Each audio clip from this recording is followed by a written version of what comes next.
Hello అండి అందరికీ. So, welcome back to my channel.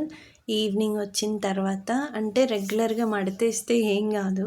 ఎప్పుడన్నా స్కిప్ చేశాననుకోండి, సో, బట్టలైతే కుప్పలు కుప్పలు పడిపోతాయనమాట. మళ్ళీ ఒక కుర్చీ నిండిన తర్వాత గానీ మళ్ళీ గుర్తురాదు, మడతేయాలని అనిపించదు.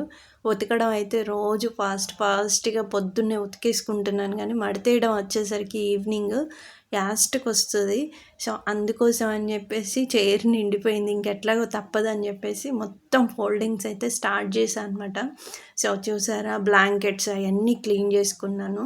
సో, అయన్నీ ఉతికినయన్నీ ఈవినింగ్ వచ్చినాక ఇట్లా మడతేసుకుంటున్నాను. ఎంత చెమట పోస్తుందంటే అండి, ఏమి ఎండ కొడుతుందసలు. సో, ఎవ్రీ డే ఈవినింగ్ అయితే నేను ఇట్లా బట్టలు ఏమన్నా ఉంటే ఫోల్డింగ్స్ చేస్తా. బై మిస్టేక్ ఎప్పుడన్నా బద్ధకం వచ్చిందనుకోండి, ఇంక అంతే అయి అలా కుప్పలు పడిపోతాయి. తీరిగ్గా కూర్చొని వీకెండ్ గానీ, లేకపోతే మండే రోజు స్టార్టింగ్ డే గానీ, అట్లా కూర్చొని మొత్తం ఫోల్డింగ్స్ అనేవి చేసుకుంటా అనమాట.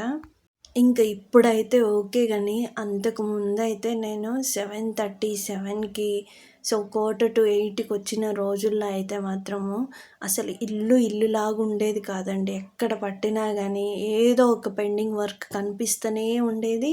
దానికి తోడు ఈ బట్టలు మెయిన్ డ్రాబ్యాక్. సింక్‌లో వెజిల్స్, ఇంట్లో బట్టలు కుప్పలు కుప్పలుగా ఉన్నాయంటే, ఆ ఇల్లు ఎంత సర్దినా గానీ మెస్సీగా అనిపిస్తది, చిరాకుగా అనిపిస్తది. సో, మీకు కూడా ఇంతేనా? నచ్చితే లైక్ చేయండి, కామెంట్ చేయండి. Thank you.